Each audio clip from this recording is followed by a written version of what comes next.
Yung kabutihang loob, yung utang mo eh. How we can do things out of love and care and not expect anything in return. Yun lang, ayoko magkaroon ng expectation yung tao sa akin.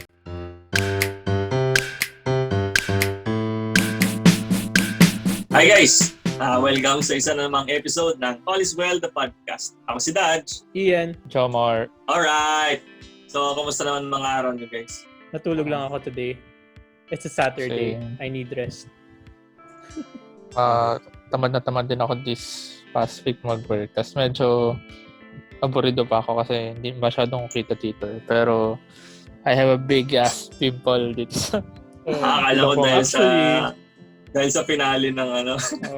Actually, isa pa yun. Mga 2 weeks mo eh. Parang na-curious ako eh. Pero hindi ko pa binabasa. Di sa mga nagbabasa ng manga, kayo na lang yung mag-judge. Nagustuhan niyo or not. Actually, kung hindi sinabi ni Jomer na may pimple siya, hindi naman makikita sa camera. Oo nga eh. Now that he said you have a niya pa sa pimple. So, yung araw ko naman, parang may errands lang sa umaga. Tapos nag-tennis lang ako nung sa hapon. Wala akong kasama mag-tennis. Puro serve. Target practice. So kung pina-follow nyo ako sa Instagram, makita nyo yung mga success. Ayun. Pero ang daming hindi. Parang siguro mga 20 bago ako nakaka-bullseye. Tapos parang utang na loob. Ang dami ko nang tries. Gano'ng katagal pa bago yung kailangan ko i-effort bago tumama. Speaking of, yun yung ating topic ngayon. Utang na loob. So, ano ba ang utang na loob sa Filipino context? Filipino context. Actually maraming instances where we encounter yung utang na loob concept. And specifically, parang na-encounter natin siya kung may ginawang favor sa atin yung person na hindi naman necessarily material. So, hindi ka binigyan ng pera. Pwedeng binigyan ka ng pera, pero hindi doon nalilimit yung concept ng utang na loob. So, it could be sort of a favor na hindi quantifiable. So, hindi mo mapuput into value. And siguro born out of yung goodwill lang ng person. Or yung relationship. Para siyang act of kindness na hindi naman required din person na gawin sa'yo. Then in Filipino culture, parang nagkakaroon ka ng utang na loob kasi hindi naman obligado yung tao na yun na gawan ka ng something good. So parang nagkakaroon ka ng utang. Pero sa loob lang kasi hindi nga siya hindi siya sa labas. Hindi siya quantifiable. Nung tinatranslate ko to dito sa English, lagi ata lumalabas is debt of gratitude. Pero kasi parang binabayaran mo siya as thanks dun sa ginawa. Pero yung funny thing is hindi siya obligated na gawin yung act of kindness. Pero ikaw, parang nagkakaroon ka ng obligation to return the favor. Yeah, exactly. Parang it's in our culture na kapag hindi mo binalik yung utang na yun or yung kindness dun sa person na nagbigay sa'yo ng initial form of kindness, babalik sa'yo yung parang karma. Babalik sa'yo yung ikaw pa yung masama. Bad karma. Ikaw pa yung masama. Yeah. Ikaw pa yung sasabihan na, ay, wala ka namang utang na loob. Hindi ka nag-appreciate dun sa mga kabutihan ng ibang tao. So in essence, parang obligated ka pa rin. Kahit sabi mo hindi ka obligated ka pa rin because you fear the consequences. Or obligated ka because it's your belief, you should return back yung gratitude. Pero more so, sa Filipino culture, I think prevailing yung natatakot tayo na maging ostracized or mapagsabihan ng masama, gano'n. Kaya binabalik natin yung favor. Pero kayo ba guys, meron bang mga instances sa tingin nyo na both ways na nagawan kayo ng utang na loob or kayo naman yung gumawa ng act of kindness na people would consider na yung tao naman yung may utang na loob sa inyo? Ako madali lang I don't know if given this example, people would see it.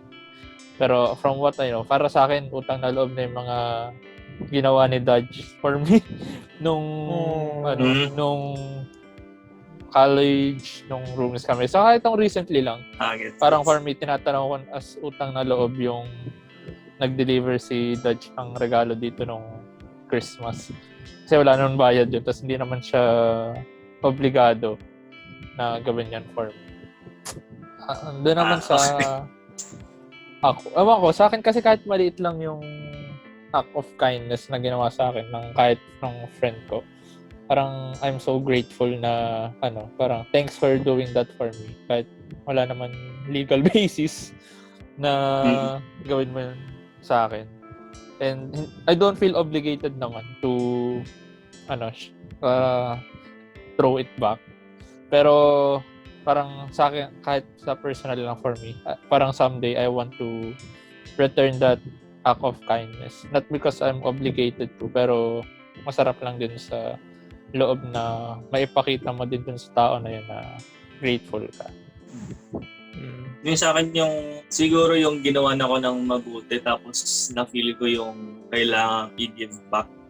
Siguro persons of authority, like kunwari sa school or so yung mga mas matanda sa akin like sa org ganyan or even if sa mga professors ganun. Tapos dito rin sa bahay syempre utang na loob din naman sa parents or sa kapatid kung meron man. Pero parang pag sa yun nga sa outside of the family parang doon ko na feel yung obligation na i-return yung favor. Pero pagdating sa pamilya hindi ko siya tinitreat as utang na loob. Or hindi, tinitreat ko siya as utang na loob pero tinatry kong i-learn na hindi ko siya i-treat as utang na loob. Like, kaya ko siya gagawin is or kaya ko gagawin na mabuti yung family ko is mahal ko yung family. Although may mga sentiments din kasi na alam mo yun, parang hindi ko alam kung sa drama ko lang napapanood. Pero parang may lingering natakot ako na parang pag sinabi ng mami ko na siyam na buwan kitang dinala sa sinapupun. Tama ba? Parang pag binato sa akin, parang wala akong masabi after to defend myself. So ako naman, same na yung mga small things and also same with Taj na like yung parents nga na pinatira ka naman sa bahay without and pinalaki ka, binigyan ka ng needs, 'di ba? Without asking for anything in return. So, yun talaga utang na loob. Malaking utang na loob.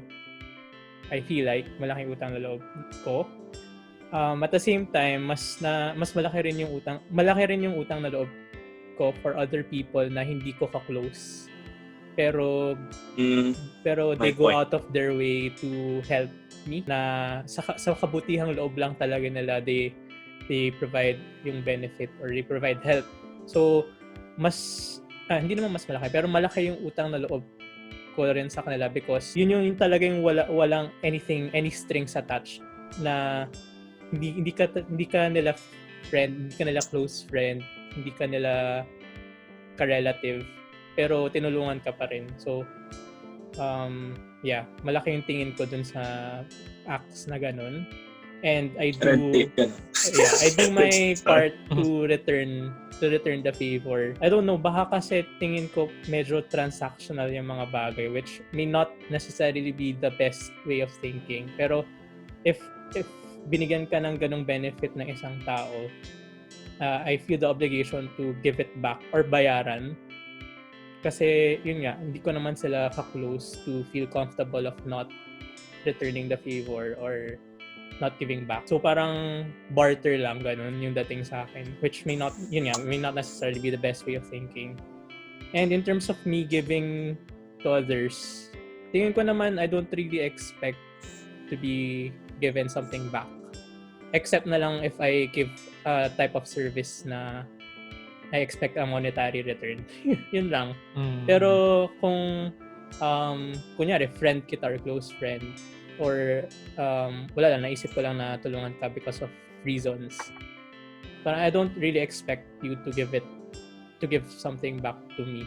Kaya sa akin walang utang na loob. Siguro yung utang na loob lang is friendship, ganun, relationship building na I need you to be in my life. Not necessary to give me something, pero just be there or just be a companion, ganun. Yan. Hindi naman necessarily give something back. Na-enjoy mo yung company, yung existence. Or your existence. Yeah. Same ako kay Ian na yung mga instances naman na ako yung nagbibigay. Kasi siguro defense mechanism ko na lang to siguro para hindi lumaki yung ulo ko na medyo paradoxical nga na ayokong isipin kasi sa sarili ko na sobrang bait ko. Kasi baka mag-expect ako from the universe or from other people na kailangan maibalik yung same energy. Kaya I tend to think of myself as hindi naman selfish, pero prioritizing lang myself over other people. I tend to be passive na lang. More of a passive person than an active helper. Kasi nandun din siguro yung fear na sa halip na makatulong, makagulo pa ako. So, alam mo yun, minsan na pag may nakikita ka na kailangan ng help, nagiging bystander na lang ako minsan, sadly. Parang, if I'd be given two scenarios, I'd rather avoid I'd rather avoid giving someone problems because of me helping than actively helping a person. Mas gusto ko pang iwasan yung scenario na nakagulo pa ako kasi gusto kong tumulong. So, yung mga instances na I'm actively helping a person, talagang bukal sa loob ko yun. Yeah. Na I'm really not expecting any return. So, yun lang. Parang, if I'm doing something out of my way to help, parang ginusto ko talaga yun. So, parang hindi rin nag-exist sa akin yung receiving side ng utang na loob na hindi mo utang na loob yun. Parang ginusto ko lang talagang gawin. Meron ba ngayong parang thought na ayaw niyong maka-receive ng tulong kasi matatanaw niyo siya afterwards as utang na loob na ayaw niyong bayaran? RDS. I think so. Pero tingin ko hindi doon nabumula yung hesitation ko na ayoko siya tanawin as utang na loob. Parang Paano ko siya babayaran? hiya culture lang na nahiya ako, parang sino ba naman ako para bigyan mo ng ganyang kalaking tulong. Yun lang. Okay. Paano kung close friend? Hiya pa rin. Depends on the thing and depends on the closeness. Kasi Sa akin kung close siguro, friend ko parang no hesitation, okay. Parang give me that kasi kung friend kita, bukal rin naman sa loob ko na tutulungan kita back kahit walang kapalit. So, kung binigyan mo ako ng something, what's stopping me from giving that something back to you? So, kung a friend kita, tutulungan kita, except na lang kung it violates my principles. Yun, parang dun yung line. Sa akin naman, it's more of, sabi ko hard yes dun sa ayoko makareceive ng utang na loob. Mainly because iba yung concept ko siguro ng utang na loob from the norm. Na tatanawin ko yung utang na loob na I'm grateful naman. Hindi naman ako ungrateful na, okay, thanks, next. Hindi naman ganun. Deep inside naman, parang I'm so thankful that you did this. Pero siguro for me lang, that's where it ends din. Na I'm thankful. Hindi utang na loob yun. Ayun nga, yun, Para diba? appreciation siya. That's what I'm saying. Iba yung concept ko ng utang na loob. Wala ka talaga utang. Hindi talaga siya utang. Oo, loob lang, ganun. Loob lang. I'm just, kasi parang, okay, I'm thankful for this. Pero don't expect me to give it back to you. Not because I don't want to, but either because masyadong malaki yung hinihingi mo or may other problema lang ako that time na bigla ka mahingin tulong tapos may problema din ako personally. Parang don't expect me to save you at that time. Parang sa akin naman, okay, siguro in some other day I would want to help you. Pero sabi ko kanina, mas priority ko pa rin yung sarili ko. Kasi in the first place, hindi ko naman hiningi yung tulong mo eh. So wag mong isusumbat sa akin na ganito yun na yung kailangan mo in the future. Kasi feeling ko yun yung sa parang worst quality ng parang utang na loob sa culture. nagiging manipulative siya eh. No? Oo, na parang, okay, ginawa ko to sa'yo. Tapos, basta dapat in the future, ito yung igaganti mong kabutihan sa akin. Parang, I don't like how that works. Parang, I'd rather Not receive. receive acts of kindness dahil gusto mo lang. Yung genuine talaga. Kaya sa akin, ang mantra ko parang, I'd rather have few people na may utang na loob ako. Kaya minsan parang, okay, thanks. Pero sana hindi. Yun lang ayoko magkaroon ng expectation yung tao sa akin. Dahil lang ginawa nila ako ng maganda. I'd rather have very few people na mag-expect sa akin na parang willing naman akong to give back to that expectation. So, sobrang konti lang nun. Like, parents, yun. Willing ako na ibalik lahat yun. Kasi, and it's mostly out of love din eh. Kasi sinwerte naman ako sa magulang ko na we don't see eye to eye naman on every issue. Pero, I genuinely love them naman. So, parang hindi rin naman obligated. Pero, gusto mo naman silang bigyan ng good lives pag if I can. And in my close friends, yun din, na parang gusto ko minsan, libre lang sila, ganyan. Kahit ganito ako kuripon. Pero let's say, kamag-anak, parang, thank you for supporting me along the way, pero parang don't expect too much from me. I remember this line ni Mikasa nung nare-rescue nila si Eren. I have just too few parang space to care about too much people in my life. And that's exactly me. Parang konting-konti lang yung space for so many people. So, piling-pili lang yung mga tao na gusto kong i-treat mga ganyan. Ako meron naman, pero I think it boils down lang kung gusto ko yung tao o hindi. Parang yun lang yung basic Pag nakita kong masama kang tao or hindi tayo talo, parang ganun. Parang ayaw ko magkautang na loob sa tao na yun. Hindi ko lang kung petty lang siya. I think petty lang. Pag pinakinggan ko yung sarili ko like 5 seconds prior. Pero ganun ako what to do? Yun lang naman. Very simple. Yung concept na to is, I think it opens up yung discussion around yung pitfalls nga of utang na loob. And isang sobrang extreme na pitfall or example nito is yung debt slavery. Something na na-encounter ko sa work before. Bale, it's a form of modern slavery where people are bound to someone who they're depending to. Kasi binibigyan ka ng needs. For example, yun nga, binibigyan ka ng bahay, binibigyan ka ng accommodation, binibigyan ka ng money to survive. And so, you're bound to that person. Parang magiging slave ka na of that person. And this, parang it also becomes parang similar to blind loyalty rin na you're supposed to serve this person, the interest of this person because binigyan ka nga nila ng something or ng stuff na kailangan mo. So, do you think may iba pang similar na issues when it comes to utang na loob culture na you think crosses the line na hindi dapat siya yung use of the culture?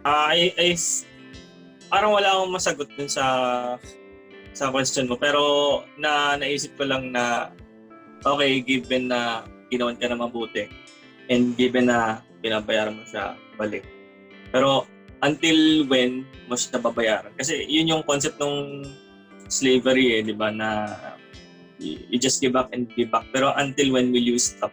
Kasi if you depend on that person's service for a long time, parang hindi mo na rin alam kung kailan titigil. I think doon sa case ni Dodge, those cases siguro pag medyo dark na utang na loob, na it's being used as a blackmail, na let's say in a hypothetical scenario, nakita ni Ian nagnakaw ako sa company ng 5 million. Tapos, Grabe naman. pero Parang- hindi, Hindi utang na loob. Parang blackmail lang talaga siya. ayun nga eh. I mean, kasi we are in that's what I hate about this aspect of Filipino culture na some things are seen as utang na loob when hindi naman. Pero kasi in that example, wala din akong wala akong moral ascendancy. Wala akong leverage to say to Ian na no. Kasi Ian has that leverage on me. So, ang frame ni Ian yon as hindi ko sinabi, utang na loob mo yan sa akin. And I think marami din ganun na example na hindi naman ganun kalala. It can be social blackmailing in case. Kunyari, nakita ka nakipag-cheat ganyan sa significant other mo, tapos sasabihin ka na nakita ko yung pero hindi ko sabihin na pag naloob mo na yan doon siguro hindi ko sasabihin kasi I care for you and your special someone. Yan exactly.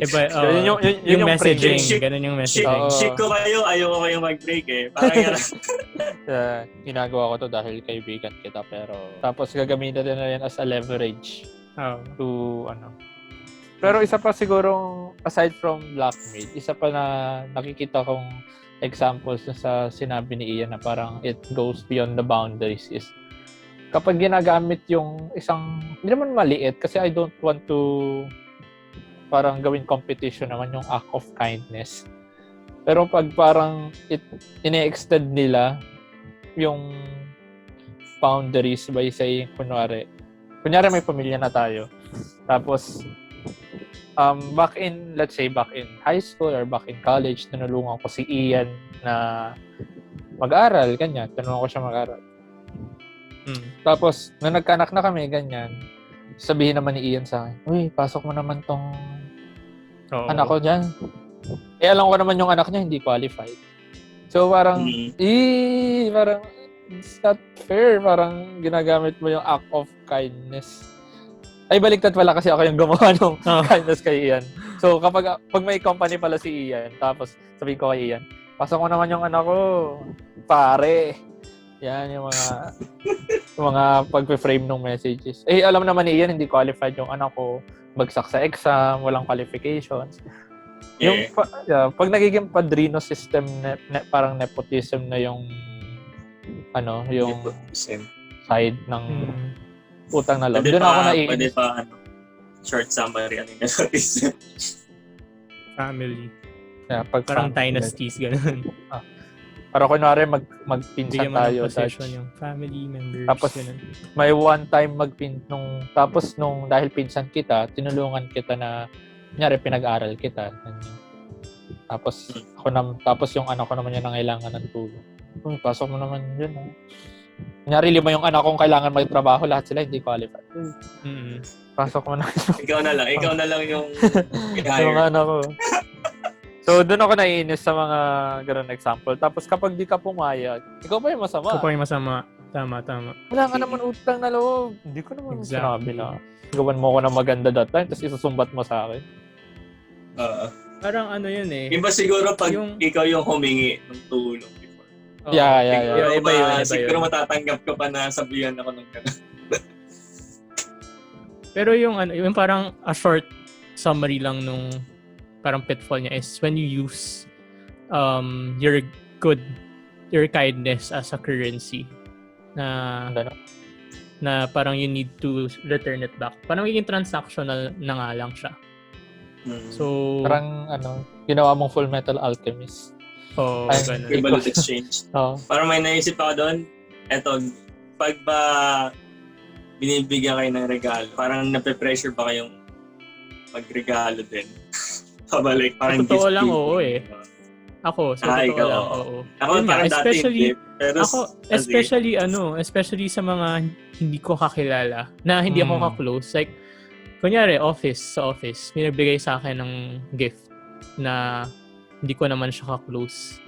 So, parang obligated ako na bigyan siya pabalik kasi wala naman akong panghuhugutan na relationship as sort of a currency or companionship as sort of an exchange. In exchange.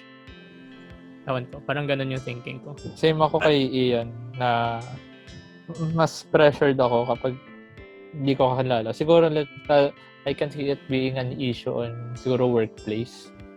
Na just strange. Tapos nabigyan ka ng regalo. Sarang, ang tingin ko, oh no, parang, bakit? Oh no. Di tayo no. close naman, nag-e-expect ka ba? Bakit? Oh no, no. Kasi pag friends naman, wala akong pressure. Oh. Sa totoo lang.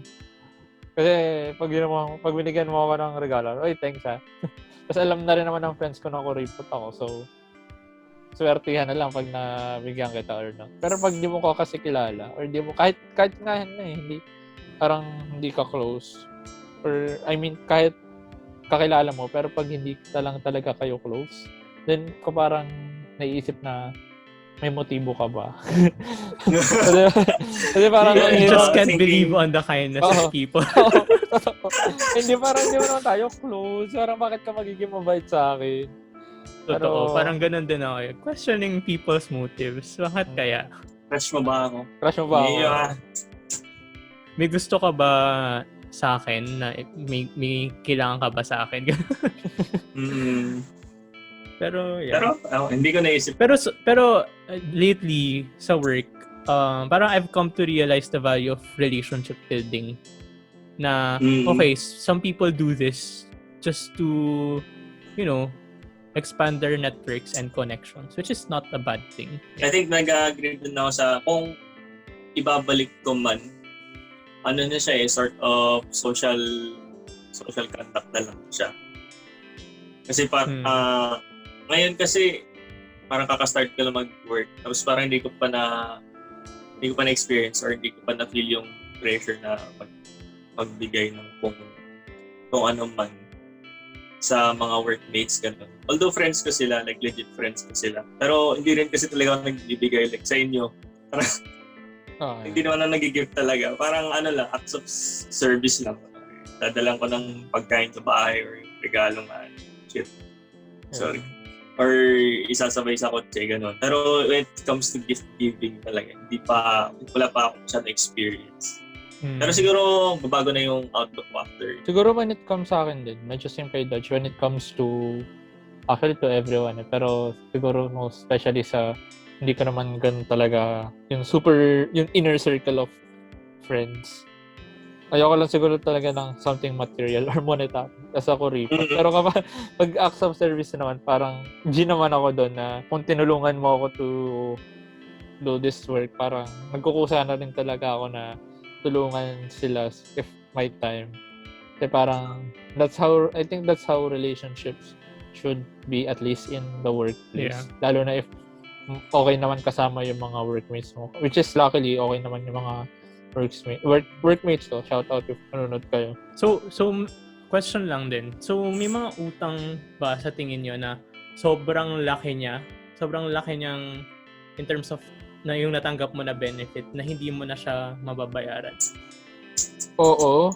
And na-bring up na din to ni Dodge kanina, and let's make it spicy. Na I think ang hindi mo kayang bayaran is yung utang na loob mo sa parents mo. Kasi Great. I think when it comes siguro to consequences of their actions, hindi mo na talaga kayang bayaran yun. In general, kasi hindi lahat are lucky enough to have at least caring parents. Like, I assume what we all had. There are a number of cases na talagang toxic yung relationships. Though I need to specify siguro, hindi mo kayang bayaran yung actual consequences na ginawa nila. Pero, should you try your best to pay kahit hindi mo naman kaya? I think that would be every individual na lang to answer. Kasi I think there's no right or wrong answer. Kasi personally, I believe na children naman are not obligated to pay back. Though sa akin naman, hindi naman din ako obligado. Pero I would want to give my parents a good life. If parang I had the means ngayon. Ayoko lang din yung this goes to the conversation of dapat hindi ginagawang investment yung mga bata. Kasi kaya kailangan ko i-specify kanina na yung consequences hindi mo yan mababayaran. Pero kasi hindi mo din alam yung intentions ng ibang parents, bakit nila ginawa yon sa mga anak nila I believe na kaya yung ginawa ng parents ko sa akin, and I think kasi knowing your parents naman na mababait din, na kaya nila yung ginawa doon sa bata is they're really nurturing in nature, they're really loving, they're really caring. It becomes a problem lang if kaya yun ginawa sa'yo ng parents mo. No, parang kahit okay yung pagpapalaki nila sa'yo, pero in the back of my mind, kasi paglaki, parang investment ka na I know. ibabalik. That's the doing of the society Yun yung that's one of the greatest pitfalls. Idea. Okay, parang ginawa kang bangko. And ito yung diba? Ito yung also the reason why people, especially yung mga nasa lower class, they have so many children kasi they're thinking na one of these children will pay me back someday, diba? Hindi ko masabi. Parang ganun parang ang thinking is mas maraming children, mas maraming chances of winning at life. I don't know. I think nag-agree ako kay Jomar na hindi siya 100% pa agad. Actually, nakalimutan ko na ibang parts Pero still gumagano na So siguro agree ako. I think sobrang swerte lang nung siguro tayo na hindi tayo nadudum dun sa part na nagkakaroon ka ng utang na loob or yung slavery na parang pag-usapan kanina. Because nabigyan tayo ng opportunity ng parents natin. Like ako kung iniisip ko if things were different, kung hindi kami ganun ka well off, siguro I'd also be a slave to someone or magkaroon ng utang na loob to someone and mahirapan akong makalis doon because I need help, like climbing a ladder, getting a job, or just surviving. Pero yung sa thought na kung kailangan bang bayaran, hindi ko rin masagot I think yung concept of utang loob ay self-imposed na pressure, or hindi ko siya yung tamang word yung guilt, na kapag di mo nabayaran guilty ako, hindi ka nabayaran. Pero yung pressure na kailangan bayaran is something na a person puts on themselves. Parang naisip ko is may two sides na animal instincts na survival of the fittest. Tapos yung kabilang side is all logic and reason na equivalent exchange, kailangan bayaran lahat ng binibigay sa akin. Pero what makes us parang human ay yung gitnang part na we can do things out of love and care and not expect anything in return. Kasi ganun tayo, I mean that yun nga yung pagiging human natin. We're not on either radical sides. May choice tayo na gawin dahil mahal natin or dahil we care for something or someone. Yeah. Well, I think that's the ideal pace or position to be in. Pero people are on both sides then. Some people are on the radical sides. I see. Pero parang yun yung na-try kong i-attain na kasi hindi ko naman mapagkakaila na nafe-feel ko yung ganong pressure. Pero ayoko siyang isipin na as pressure, kundi as genuine act of care or love para sa some maybe parents or some of our friends na yung utang na loob. If gano'n ko nga siya i-view. Going back dun sa parang napag-usapan natin about parents, I think it has also something to do, feeling ko mainly two things. If parang ginagawa ba yun ng parents to their offsprings out of genuine kindness or as an investment. Kasi feeling ko naman hindi siya mutually exclusive, to be fair. Pwede both. Yeah. And I think lang na it has first feeling ko malaki din yung effect talaga ng economic standing mo. Kasi let's say if well off na yung parents mo, they would have the means to at least have parang retirement retirement plan na hindi rin sila pressured as in parang biologically to live kasi meron silang fund to keep them alive kahit hindi sila suportahan ng anak nila. Although that's different kasi if, for example, you have a business to run and then you need your children to continue the business. Parang you're grooming them. You're still grooming. Kahit secure ka na, you're grooming them to continue on the business or your assets or protect your assets. Pero yun nga, some people maintain or need you to continue a legacy. Ganun. Investment as a legacy. I was more pertaining to the more practical na investment as a means to keep them alive talaga. Yeah, money, ganun. Pero I see your point naman na investment as kahit napatay na sila, kahit hindi sila magdi-directly benefit. I see. Tapos yung second point ko is feeling ko mas normalize yung feeling na ganun sa older generations na children are really obligated to give back to yung culture their parents. Yeah. And I think that's changing now. Kaya nga marami rin yung magkaanak ngayon, which I can't blame them. Yeah. Yung ko naman, yung take ko on whether or not may mga utang na hindi kayang bayaran. I think yung utang na loob is very unique kasi hindi nga siya quantifiable as opposed to the material utang, like umutang ka sa bangko, umutang ka ng pera from your relatives. Kaya mo siya i-quantify na okay, pag pinalik ko tong pera sa'yo with interest, tapos na yung utang ko sa'yo. Pero sa utang na loob, kumbaga yung kabutihang loob yung utang mo eh. And how do you quantify kabutihang loob? Hindi mo naman siya pwede i-quantify in any amount. So, it boils down to what you perceive as the appropriate amount na, based on the magnitude of the kindness na na-receive mo. So, kung tingin mo in your lifetime, you can't repay back yung lifetime's worth of kindness rin na binigay sa'yo, which I think is the case with me and my parents din, then I would say na, yeah, I really can't repay them back. Kasi, parang I owe them my life and my life talaga. Kasi and I wouldn't really be alive kung wala 'di ba? Kung wala yung nurturing, yung food, yung sustenance, yung house, yung education. Kung wala yun, parang I would die.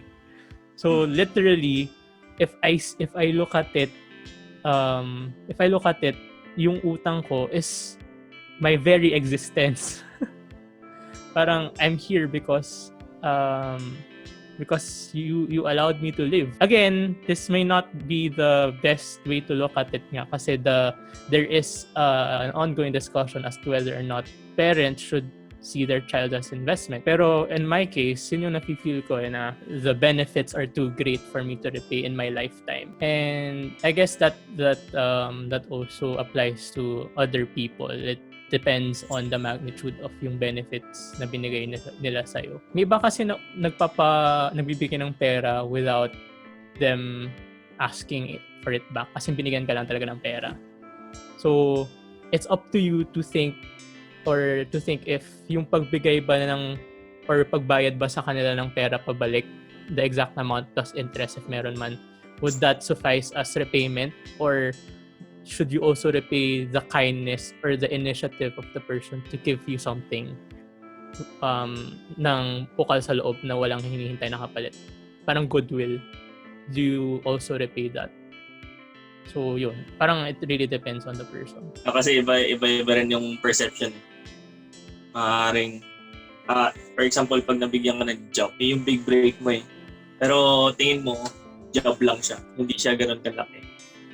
Pero on a different universe siguro, yung perception mo is, ito yung nag-start ng career ko, ito yung bigay nga sa akin ng big break ko. So parang on that universe, sobrang laki naman ng utang ko dun sa nagbigay ng job. Wala na, good. Tsaka yung mga consequences, yung sabi rin ni Jomar na consequences. Kunyari nga yung big break, kunyari ni-refer ka ng friend mo to kunyari actor ka, tapos na-refer ka ng friend mo to a director for a gig lang. One acting role and nakuha ka doon. Pero that acting role led you to a lifetime career in acting na naging superstar ka na, naging A-list celebrity ka.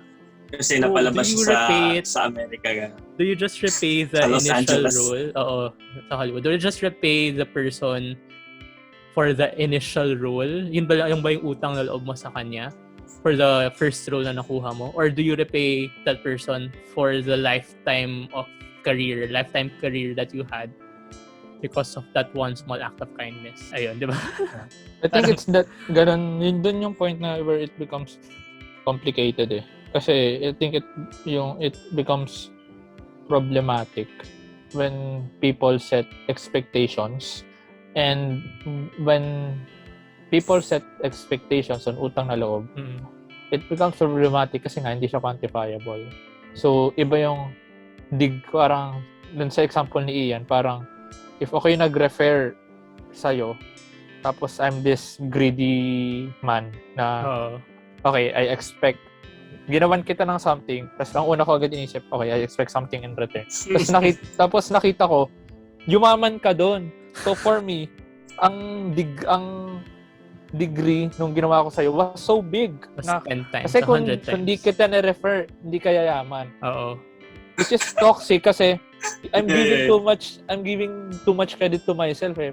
Na parang lahat na parang mangyayari na parang lahat ng ginawa mo boils down to me. Pero pwede naman on your side na nag-break ka. Tinanaw ko naman na utang na loob ko sa'yo yun. Pero yung hindi siya ganun kalaki kasi it's only the act of referring. You did all the hard work. You did the hard work. Pero yung tanong ko lang doon is, let's say let's not look at the person who gave you the work or the referral. Are you compelled to give back for the lifetime career? Let's say you don't care about the expectation of the other people. No. Sa akin, no. No, hell no. Sa akin, medyo grateful, yes. Pero give back, no. Oh, yung give back siguro, ko, yes. Pag nagkita kami, bilang ko ng beer. Give back, pero not in the same magnitude ng lifetime works of career. Pero siguro I said no hard. Siguro in the context of utang na loob and the expectation of society. Pero siguro sa grateful ako. Siguro kasama naman sa gratefulness ka na, lunch tayo. Kain tayo. Or manlilibre ka ng something. It depends eh. I mean, kung buong career mo, yung na-launch because of that person, parang I wouldn't just ask them for lunch. Parang I would, I don't know, something depende sa bigger. Mood ko, hindi joke lang. Depende rin siguro sa kung wala siyang makain. Depende sa mood.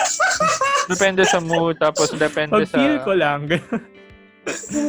Depende kung gaano na ako kayaman that time. Tapos depende na kung depende kung wala naman siyang makain. Kung nakita ko naman ako, may nakakain siya 3 times a day, parang buti na lang naman. Parang hindi naman ako obligadong pakainin. So, I mean, unless I'm a billionaire, I have no problem. Yeah, I think tingin ko lang kasi may certain level of utang na loob that is necessary for a relationship. So, I don't believe na parang, okay, just dinner would suffice. Parang that's not, I don't know, baka prinsipyo ko lang yun na parang masyadong malaki yung benefit na binigay mo sa life ko. May not necessarily be the lifetime's worth of career, successful career. I mean, hindi man ganun yung kalaki na or yung magnitude ng direct benefits na binigay mo sa akin. Pero I believe parang I should repay you something back na would come close to what I think is the appropriate na repayment. Parang ganun. Ano mo na yun? Parang perception mo na nga yun. Oo. I don't want to sound an ungrateful bastard here. So, parang parang compelled tuloy ako na i-polish yung sagot ko. Pero malaking factor. To remove the vagueness, diba? Mabuti na yung naka-clarify Pero natin. malaking factor talaga kasi yung depende. Dun sa scenario mo. Oo, depende. I mean, if okay naman siya, hindi siya naghihirap, then okay na sa akin yung lunch. Parang relo, gusto mo relo, damit, sapatos. Pero hindi siya, hindi one time. I didn't say na na parang monetary. Gets naman. Pero something to repay back kahit hindi monetary. Tapos or depende rin sa kung anong standing ko nun. Though assuming na I'm a very big star at that time, I'm assuming generational wealth. So if mahirap naman siya, pero pwedeng bigyan ko siya ng trabaho. Yun, siguro, I think that's the best thing I can do is give him a job. If hindi niya naman kailangan ng job, kaya na lang kami sa labas. So, 5-star. Yan. Ako more of given that scenario, more of sobrang magiging very fun ako sa kanta. Parang ganon. Na pag nakita ko siya, kunwari sa Facebook, nag-scroll ako, message ko, musta ka na? Pag nakita kami, bilang ko ng beer, kapag kunwari nabalitaan ko na may kapamilya siyang nagkasakit, kamustahin ko, kailangan man tulong. Yung mga ganun, very very fun ako, pero hindi ko hindi man friends, hindi rin naman super close. Pero to the point na gusto mong kamustahin kasi ang laki nga ng effect sa'yo. Parang ganun yung naisip kong mangyayari. Siguro the thing that I see I will be doing sa ganung situation is kung meron lang siyang favor to ask me back, I'll do it if it aligns with my principles. Kung kaya kong gawin rin. Yeah. Same. So I think siguro, yun na yung equivalent exchange dun sa favor niya. Ayoko na talaga, I just don't want people to expect something from me. Kasi I don't even expect that much from myself. Okay, napahaba yung usapan, no? Siguro i-conclude na natin by asking siguro, should we encourage this kind of yung concept na to sa lipunan natin? Yes or no? Tapos explain yun na rin siguro. Bakit? I wouldn't say encourage it, pero I think yun nga, sabi ko kanina, there's a certain level of utang na loob that is healthy for relationship. So, yun nga, and I won't say na encourage it to the point na you use it for manipulating people. Pero I don't say don't encourage it to the point na you'll be apathetic na lang or you'll neglect your relationships with people. So, yun nga, I think we should just maintain a certain level of utang na loob. Parang maintain a certain level of or a feeling of obligation or repayment for kindness done by a person as a form of gratitude. Yun lang. For relationship building. Ako no. Pero I'm basing my answer of what's considered utang na loob by society, which personally I believe is more on obligation than genuine kindness. That's why I'm saying no. Then part na rin of me saying no is my personality. I don't want people to expect something from me just because they did something back. Or siguro meron lang akong realist view ng intentions ng mga tao na kaya sila gumagawa ng mabuti sa akin is they're expecting something back. Parang siguro I'm having problems giving the benefit of doubt to people or thinking people are doing it for parang genuine kindness, especially to strangers. Kasi kung friends naman wala akong problema. So ayun. So, again, this may be just semantics, pero I'm more advocating towards gratefulness and genuine pasasalamat instead of utang na loob. Kasi for me, sobrang bastardized na ng utang na loob na term na parang the culture of utang na loob has been so corrupted in my mind. So I'm parang hindi na obligated pero I'm heavily leaning towards no. Yung sa akin parang prior sa conversation natin. Same din yung parang impression ng utang na loob. Pero parang after, parang na-visit naman both sides, and I don't think utang na loob is fully negative or fully positive for society. Kasi nga, yung sinabi ni Ian na relationship building, social, sa parang social contact yun, or and then sa side naman yung Jomar, yung pagiging manipulative ng concept. So I think mahirap, hindi mo pwedeng yes or no kasi pareho naman siyang good and bad.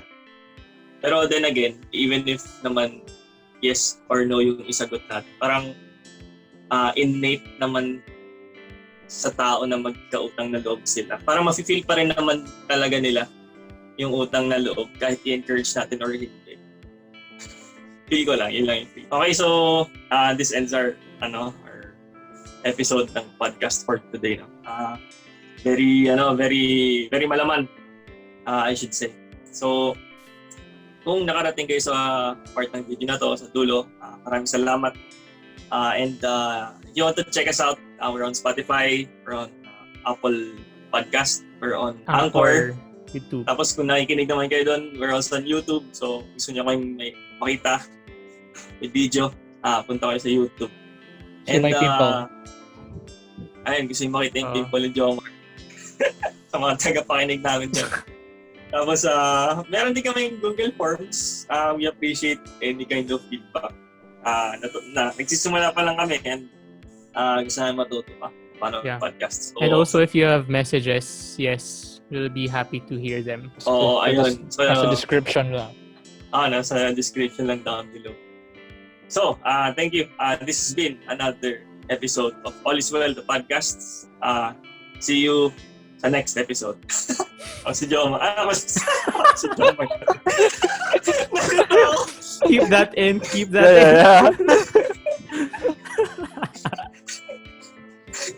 Ako si Dodge. Ian. Jomar. Bye-bye. Bye-bye. Bye.